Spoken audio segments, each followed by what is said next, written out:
Personnel selected, Dave, toy restoration expert and YouTuber. Channel codename toy-polloi.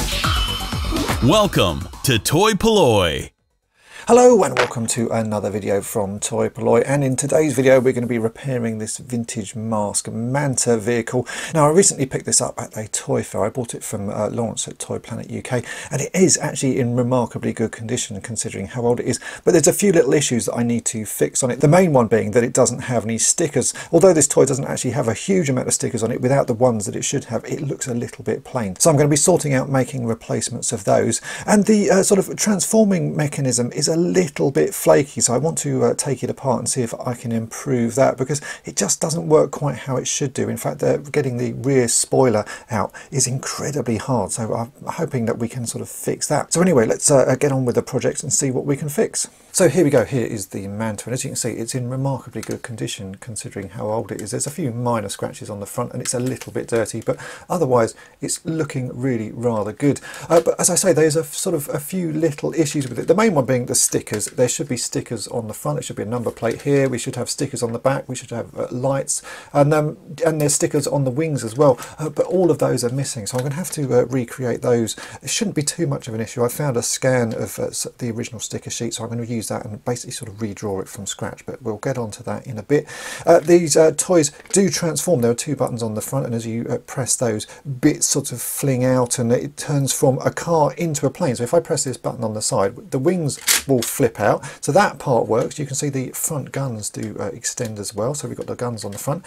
If we turn it over, these front wings just fold out by hand. You sort of manually have to do that. I always thought that that was an automatic part of this toy, but it isn't, so you have to sort of manually fold those out. And then if we turn it round, this rear panel should ping out by pulling this little tab here, and that will give you sort of the rear spoiler. But it is incredibly hard to pull this out. I can actually see there's some teeth marks on it, so it looks like a child has had this before and had to sort of do it with his teeth. It's really hard work, so I want to sort of take this apart and see if I can make that a lot easier to do. Let me see if I can actually pull this out. As I say, it is incredibly hard to get this out. It's really stuck in solidly. Now, do you know what? I can't even get that out now. I've managed to do it a couple of times. There we go. And that pulls out and that flips up. That's all that's supposed to happen. It's a really sort of basic mechanism, but it is just wedged in. So I think if I can take this back section apart, I should be able to ease that off and make it so that you can just sort of pull this out without feeling like you're going to break the toy. I'm not quite sure why it's catching like that, and it's obviously caught like that for a long time, judging by the sort of the teeth marks in here. I think a child must have got this and got pretty fed up with it, the fact that you cannot pull this mechanism out. And then there is one other feature, which is the ejector seat. So if I press the other button on the front, I've put Miles Mayhem in there for the moment. If I press that, then the ejector seat should work and he should drop out, which he does do. I've done it before. It's not seeming to work. I wonder why that is. He seems to have sort of wedged in place. Oh, it's his feet. Look at that. He should fall out, but his feet have wedged in place. There you go, that's the ejector seat. It does work, but it's just a little bit awkward. So yeah, everything on this works. It's just a little bit sticky. So let's try and take this apart and see if we can improve this rear section and make it so that this, you can actually sort of pull it out. As you can see, once it's in, it's really in. So yeah, let's get on with that and see if we can fix it. I've not taken this toy apart before, but I can immediately see underneath there are a few screws that we've got to undo. So there's a couple at the back there and then 3 at the front. As with all M.A.S.K toys, it is spring loaded, so I can see a spring in there on that mechanism there. It may be that that's the only spring at the front, because that just holds these wings in place. If I lock that wing there and press that button, is it that button or that button? That button. So there's going to be a couple of springs inside. Shouldn't be too bad. I think the earlier toys are far worse to take apart there because everything is really spring loaded. So I'm just going to undo these screws and see what happens, and hopefully we can get to this mechanism here and there'll be something we can modify to make it, yeah, just a lot easier to open. So yeah, let's take these screws out and see what happens.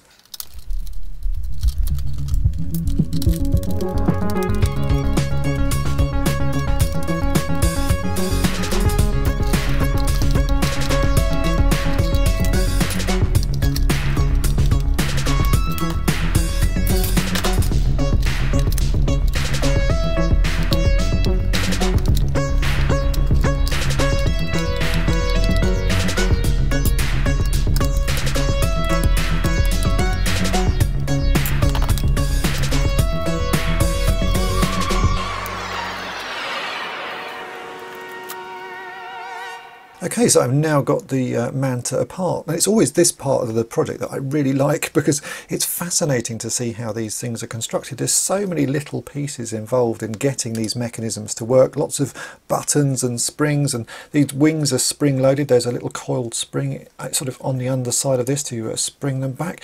It's a fascinating design, very clever, and so much sort of ingenuity that goes into it. And I can sort of see why some of these pieces end up not working particularly well. They're so sort of finely designed that any sort of error in the plastic or the moulding causes a sort of a slight issue, and then it stops working. So it's interesting to see how these were put together. They're sort of ahead of their time, I would say, just because of all the automated features. So the bit that we needed to fix was this rear panel. Now that I've taken everything apart, you can see it slides out incredibly easy, and I've sort of had a quick look to try and work out what is going on, and I think the problem is actually on this bottom section here. There's a little lump just on this little spring-loaded piece here, and that rubs on a section here and is designed to sort of make it clip in place. I reckon that if we just take the sort of the top of the little lump off, should make it a lot easier to pull this out. There's also a little bit catching there where there's a sort of moulding error, so I may file that down as well. But really, it's a fairly minor thing to change. So let me have a go at that. I'm going to file that little error away there, and we'll file a part of that lump away. And I think that will make that whole section a lot easier to move in and out. I've just got a little nail file here, and that should be enough to file this piece down. It's only going to need a small amount taken off the top of it to make the difference.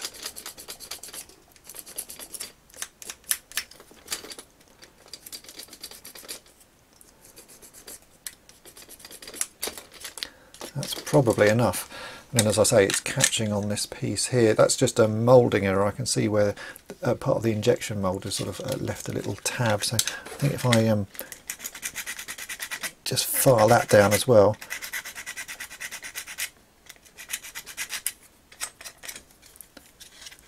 that will fix it.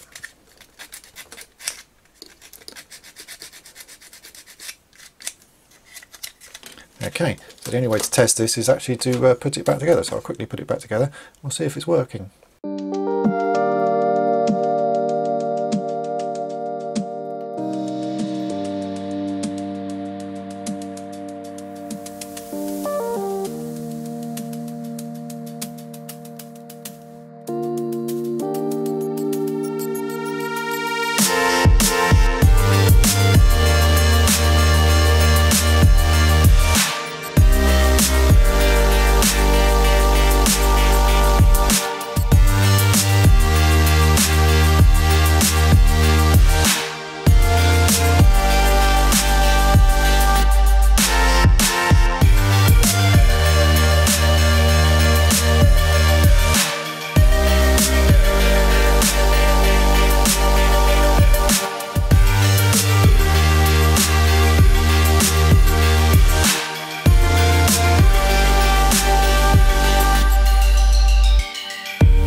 Okay, so it's now back together. Let's check everything works. So if I press this button here, the wings should fly out, which they still do, and they lock in place. The guns come out at the front. If we turn it over, these wings should rotate out.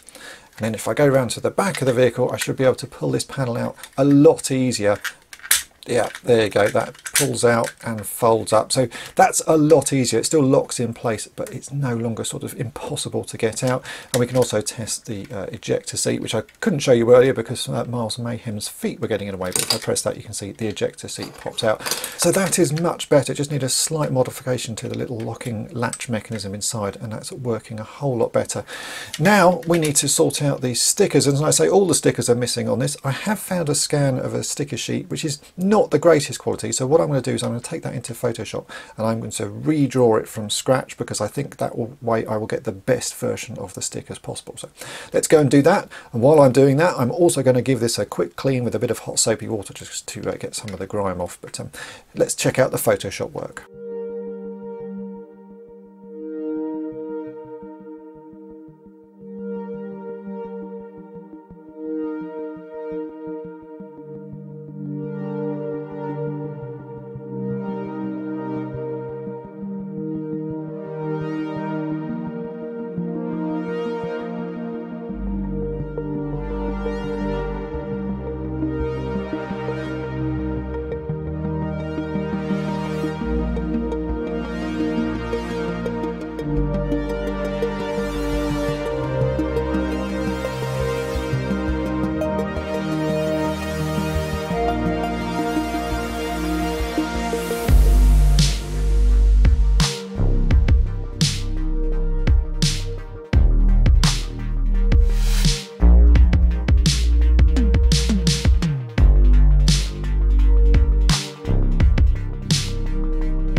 And here we go, this is what I've managed to produce. I printed this out onto glossy sticky backed printer paper, and I think they're looking really rather nice. I've decided to redraw them because the original scan that I had just wasn't good enough quality, and you can get far more detail in if you sort of redraw them from scratch. But I've tried to also make them look old, so the final process that I do in Photoshop is to add a sort of half-tone filter to them. It just gives it that old look that the original stickers would have had. So now I've just got to cut these out and put them on the Manta. So let's get cutting.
P-O-Y, P-O-L-L-O-I. And here we go, this is the finished Manta now with all of those stickers applied. So you can see it makes a subtle difference to the sort of car mode. You can see we've got a number plate there on the front. If we turn it around to the back, we've now got tail lights and a vent and just another number plate there. It's just sort of subtle little additions. When we turn it into plain mode, so if I press that button there, all of the bits flip out, and you can now see that we've got Venom logos on the wings as well. Let me just pull out this rear section. We can put that into its flight mode. It just looks that little bit more interesting. I do feel that there's space for extra stickers on this vehicle. Certainly the bonnet is a little bit dull, but maybe I should come back to this in future and make some custom stickers for it. But this is how the original vehicle would have looked if you'd bought it back in the day, so that's the look that I was going for. And if you want to do this to your own Manta, then I will be putting this sticker file available for free on toy-polloi.com, so go and download it there, print it out onto some glossy sticky backed printer paper and stick it onto your vehicle, and it will look as good as this one does. So there we go, that is it for this project. I've now got this vehicle all back up and running. The repair on the rear tail section was actually a lot easier than I'd expected, just a small little modification, and it means that I can actually now pull that tail piece out without having to use my teeth. It's a much easier thing to do, and adding stickers certainly makes a big difference to this toy. And as I say, the sticker file that I've made will be available for free from toy-polloi.com, so go and download it from there. If you've enjoyed this video, then make sure to hit the subscribe button and tap the bell to be notified each time I upload a new video, and thanks for watching.